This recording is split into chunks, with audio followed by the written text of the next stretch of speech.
A fire alarm has residents at a central Tucson affordable housing complex fed up and outraged. The N4 Tucson investigators looked into why the fire department has been having to respond dozens of times in just the past few weeks. Chorus Nylander got answers in tonight's N4 Tucson investigation. Well, the good news is the fire alarm works. The bad news is it works too well, and several people living here at the Alvarado Apartments on Grant say they've had enough. It's a sound you want to hear when there's a fire you need to escape from, but for those living here at the Alvarado Apartments on Grant in Tucson, say they keep hearing it over and over again and no fire to be seen. We've asked them repeatedly, what's going on? The N4 Tucson investigators heard several complaints about the frequent false alarms. When we showed up for a scheduled interview with a resident, sure enough, the alarm went off. Residents like Sevi Borden evacuating the building, something they have become too used to. Multiple times a day. She says her son is autistic and the alarms are traumatic. Sometimes we're out here for over an hour, just trying to get him back inside. My neighbors almost all the time have to help me with him and help me get him back inside.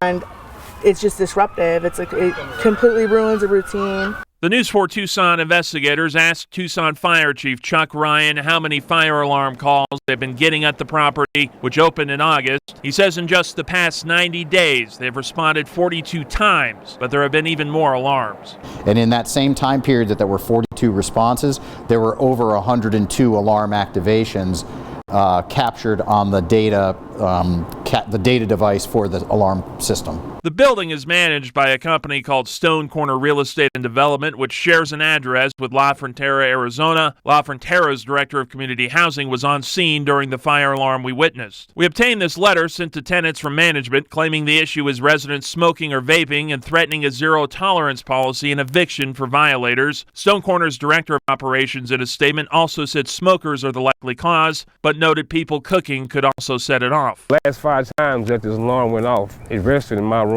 But Lorenzo Jackson says he doesn't smoke or do anything that would set off an alarm. But because the fire alarm system pinged to his room, even at times he says he wasn't home, he received this 10-day notice threatening eviction for violating the no smoking policy. Being accused of something that I didn't do.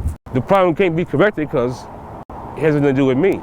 It's their system. Chief Ryan says false alarms are a major strain on resources. In Tucson, the fire department has the authority to fine people and businesses for false alarms, but the chief says there have been no fines in this case and hardly, if any, in other cases. The city of Tucson Fire Department has historically not done that, and that's something I can certainly work on with mayor and council and the city manager going forward. Management says they've now reduced the sensitivity of the fire alarm, although some residents say there have been more alarms since that happened. The property's been open for about 6 months. I asked management what took so long to address the problem. They said in a statement it's not unusual for these sort of things to take a long time, but they did add they were frustrated with the response time from the alarm company coming out on maintenance calls. We have their full statement over on our website, KVOA.com. Investigating for you, Chorus Nylander, N4 Tucson.